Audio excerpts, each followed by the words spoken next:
It was supposed to be the proudest afternoon of my retirement, the day I finally handed my grandson the keys to the old truck I'd spent 11 months restoring in my garage, piece by piece, bolt by bolt, in memory of the father who'd taught me everything I knew about engines.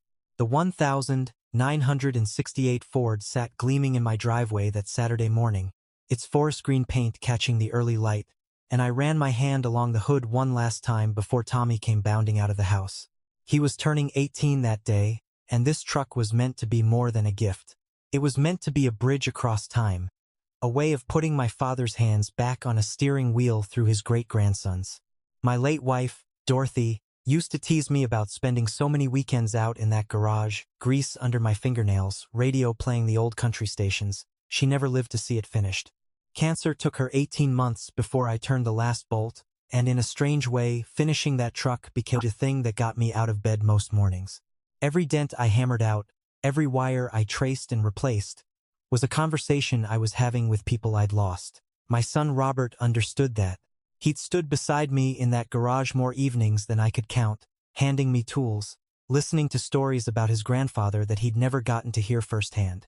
His wife, Vanessa, understood it less. She'd walk past the open garage door sometimes with a look on her face I couldn't quite place, somewhere between boredom and irritation, as if the whole project were an indulgence I couldn't afford, though she never said so outright. Her mother, Carol, made no such effort to hide her opinion. Carol had moved in with Robert and Vanessa 2 years earlier, after her own husband passed, and from the very first dinner I sat through at their table, I felt her eyes on me like a verdict already reached. She had a way of asking questions that weren't really questions. Comments about how much garage space that old truck was taking up. Remarks about how a man my age ought to be thinking about downsizing, not restoring some rust bucket nobody asked for. I let it roll off me. I was 72 years old and I had buried a wife and a career or two behind me. I'd learned which battles were worth fighting.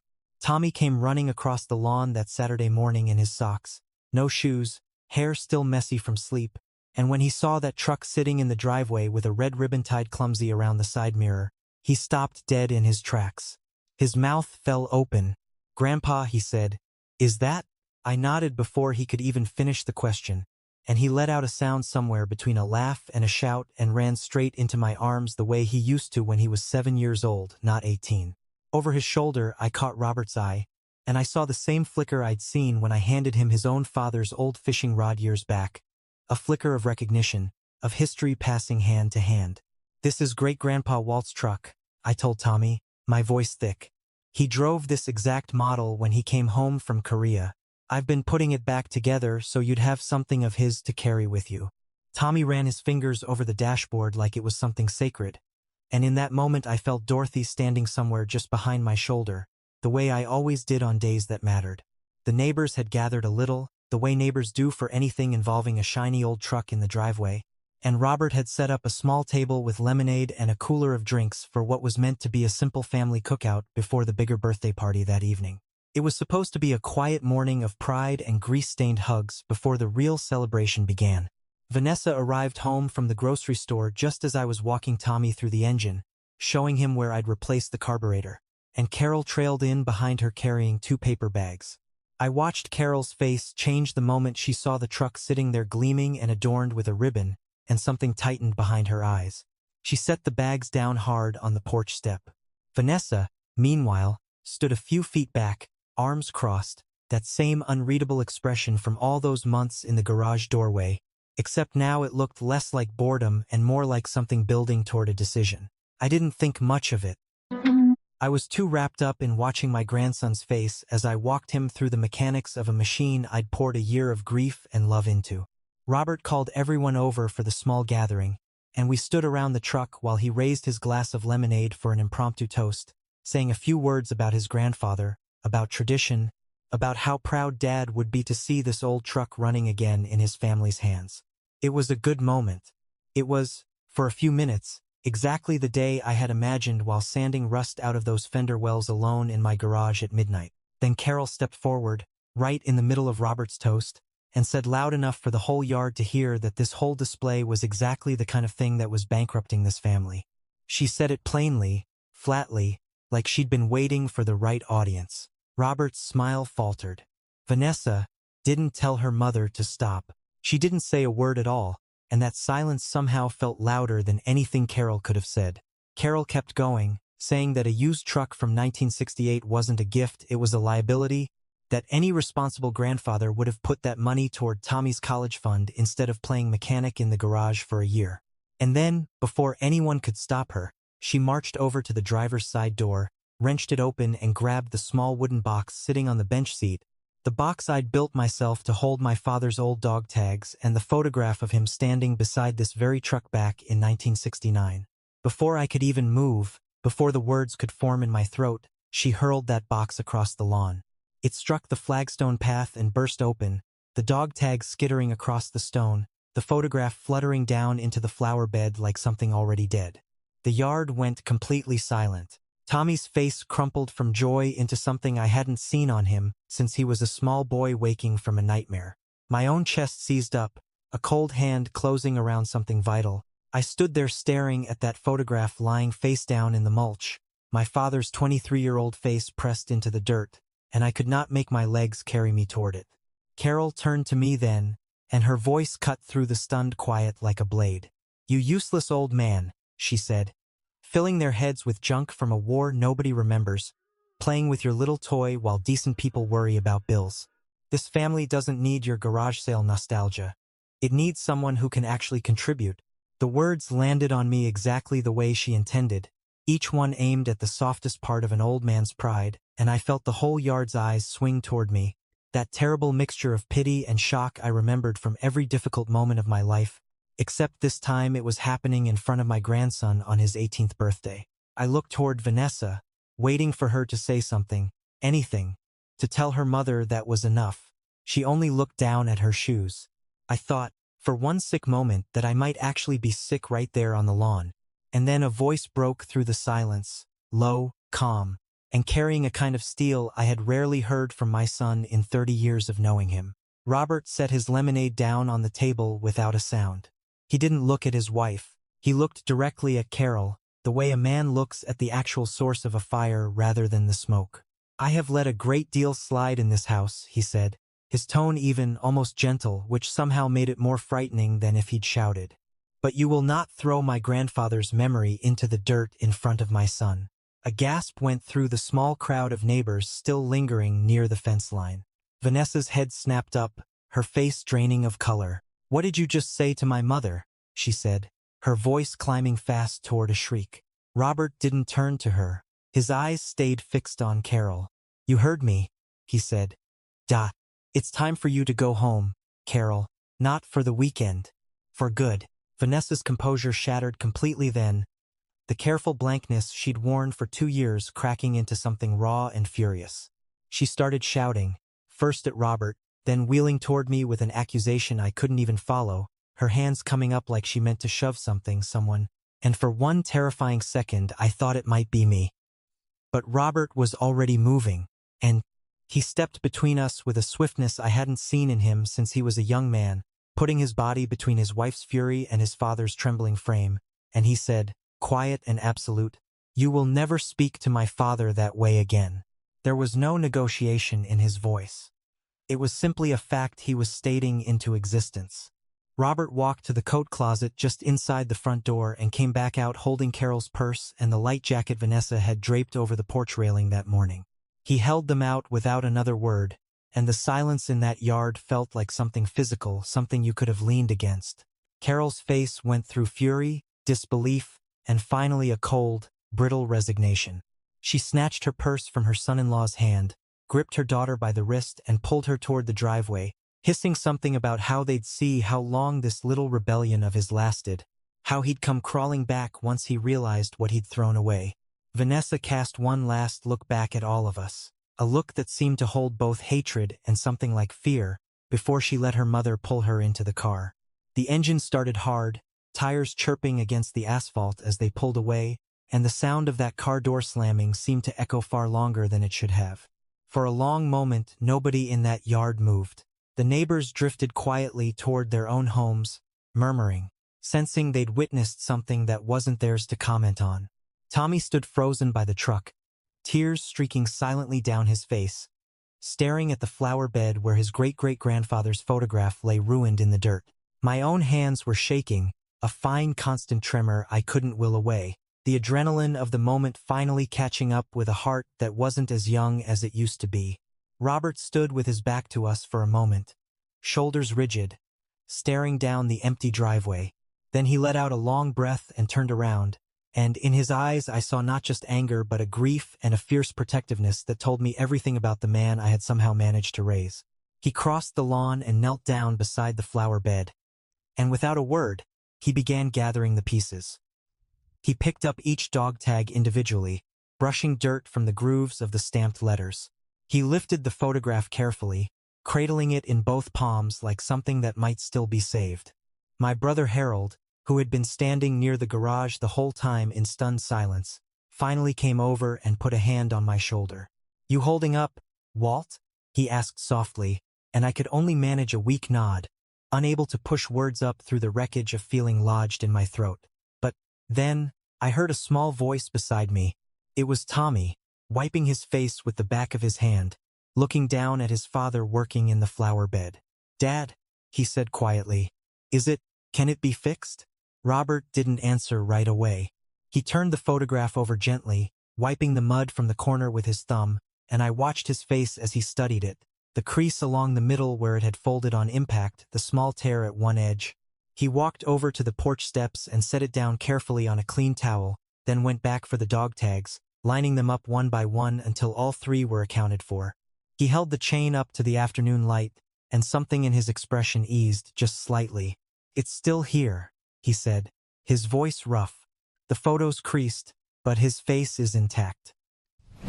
You can still see him, Dad. You can still see Grandpa Walt." He carried the towel over to me and set it in my hands like he was passing me something enormously fragile, and when I looked down at my father's young face looking back up at me from that dirt-smudged photograph, something in my chest that had been clenched tight since the moment Carol threw that box finally, slowly began to loosen. Tommy came and stood close to me, resting his head briefly against my shoulder the way he hadn't done since he was a small boy, and he said, "I still want the truck, Grandpa. I want it more now." Robert managed a tired, genuine smile at that, and something like relief passed through the whole yard, quiet but real. We didn't finish the cookout the way I'd imagined it that morning. We ended up sitting on the porch steps instead, the three of us, Robert, Tommy, and me, going through the small wooden box together, fitting the pieces back the way they belonged, and somehow that felt like more of a birthday than any party could have been. Later that evening we still managed a small family dinner, quieter than planned, my sister and her husband coming by with a store-bought cake since the celebratory mood had taken such a blow, and we sang happy birthday to a tired but genuinely happy Tommy, who kept glancing out the window toward the driveway where his truck sat waiting. The days that followed were heavy with a silence I recognized all too well from other hard seasons of my life. Robert didn't say much about what was happening at home, and I didn't press him, though I could see the toll of it in the shadows under his eyes when he stopped by to check on me midweek. I imagined the arguments taking place behind closed doors, the accusations, Vanessa caught somewhere between loyalty to her husband and 30 years of her mother's voice in her head. I hated that my son was carrying the weight of a decision made in defense of me, but I also understood, in a way I hadn't fully let myself feel before, that he had made that choice freely, the same way I would have made it for him. It was almost 2 weeks later, on a gray Tuesday afternoon while I was out front trying to coax my stubborn rosebushes into one more bloom before autumn, that I heard a car pull into my driveway. I straightened up, my knees protesting the way they always did now, and turned to find Vanessa stepping out of her sedan alone. She looked different than the woman who had stood silent in that yard while her mother destroyed something sacred to me. Her hair was pulled back loosely, no makeup, dressed in a plain sweater instead of the polished outfits she usually wore.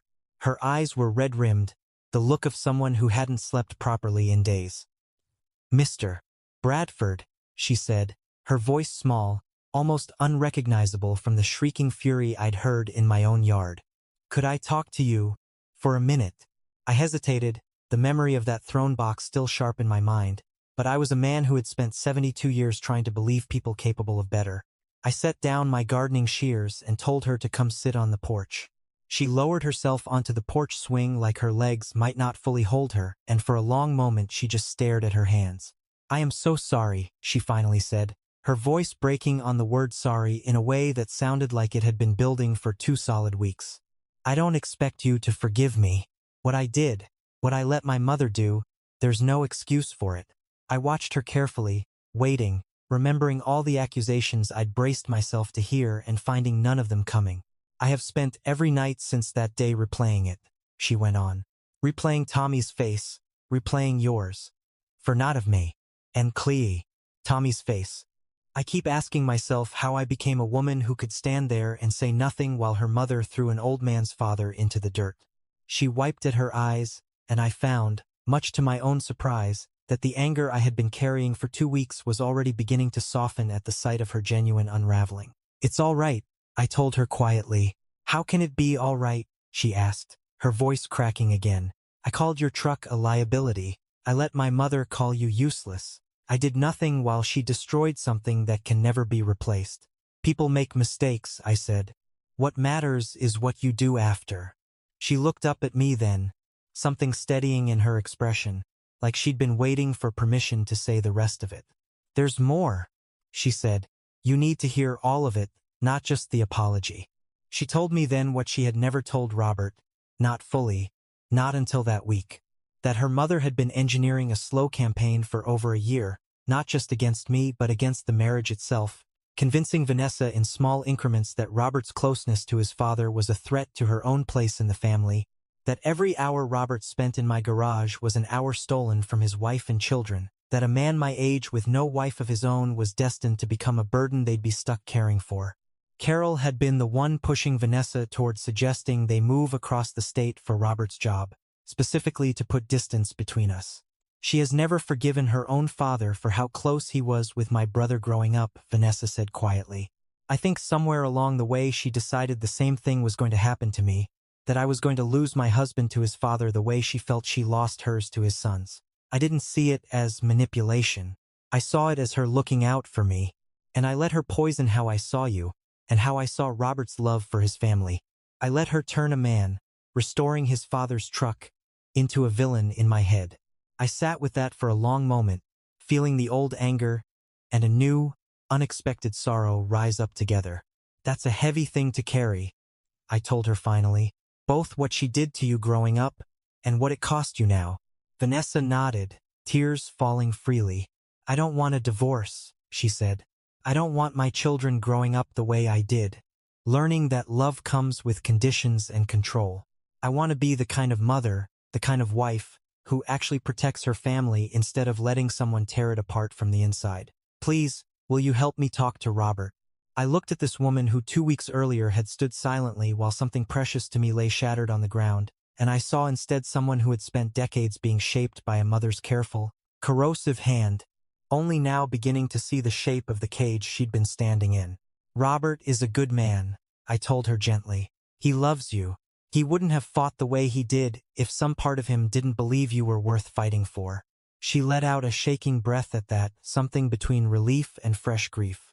We talked for nearly 2 hours on that porch swing as the afternoon light shifted gold and then gray, and she told me stories from her own childhood I hadn't known, the way Carol would praise her one day and tear her down the next, the way independence had always been treated in that house like betrayal. It struck me as a kind of grief all its own, watching a woman, my son's age, realize only now, in her 40s, how much of her own life had been narrated by someone else's fear. "Talk to Robert honestly," I told her as she finally rose to leave, "not with excuses. With the truth, the way you just told it to me. He deserves that, and so do you." She hugged me before she left, an embrace that felt entirely different from the distant, arms-crossed woman I'd known for 2 years, and I stood on my porch and watched her drive away with something loosening further in my chest, a hope I hadn't let myself feel in 2 long weeks. A week after that, Robert called and asked if I would come for dinner that Friday, and something in his voice told me this invitation carried weight beyond a simple family meal.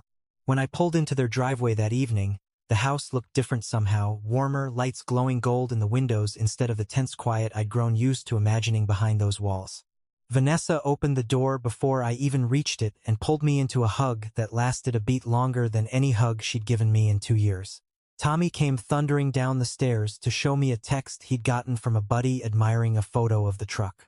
We sat down to a simple dinner, roast chicken and vegetables, nothing fancy, but it felt like the most peaceful meal I'd shared with this family in longer than I could remember.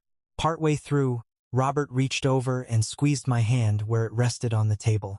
"Dad," he said, "Vanessa and I have been talking a lot this past week. Really talking for the first time in longer than I want to admit." Vanessa reached out and took my other hand, her eyes glassy but steady. "We've decided we're not moving across the state," she said. "That was never really my idea to begin with, if I'm honest with myself. We want to stay close. We want the kids to grow up with you in their lives, really in their lives, not visiting on holidays. My mother can accept that or she can't, but I'm done letting her decide what my family looks like." I sat there for a moment, unable to speak past the fullness in my throat, looking between my son and the woman I had genuinely feared might never look me in the eye again. "You're certain?" I finally managed. "It's that we're certain, Dad," Robert said, and I saw in his face the same steady peace I remembered seeing in my own father's eyes decades ago, the look of a man who has weathered something hard and come out the other side clear about what matters. Dinner stretched on into easy conversation and real laughter, the kind that comes only after something painful has genuinely healed rather than simply been avoided. As I drove home that night down the familiar roads, I found myself thinking not about the humiliation of that Saturday afternoon, but about everything that had grown up in its place, about a son who had chosen his father without hesitation, and a daughter-in-law who had chosen honesty over her mother's long shadow, and a grandson who wanted that old truck more, not less, because of everything it had survived. I pulled into my own driveway, the porch light glowing warm against the early autumn dark, and noticed the truck sitting there where Tommy had left it after taking it for a slow, careful drive around the block that afternoon before dinner. I walked over and ran my hand along the hood the way I had that first morning, and I thought about my father, 23 years old in a photograph now safely restored to its frame on my mantel, dog tags cleaned and coiled beside it in the little wooden box, mended with wood glue and a steadier hand than I'd had that terrible afternoon. I let myself inside, and there on my kitchen counter, wrapped in a dish towel, sat a fresh apple pie, still faintly warm, with a small note propped against the plate. For my father-in-law, who taught this family what it means to hold on to what matters. "I love you, Walt." "Vanessa." I stood in my quiet kitchen a long while, breathing in the smell of cinnamon and browned butter, and felt something settle in me that I hadn't felt in longer than I could measure. Not the absence of grief, but a peace that could finally sit comfortably alongside it, the peace of knowing that everything I had spent a lifetime building was, in the end, safe in the right hands.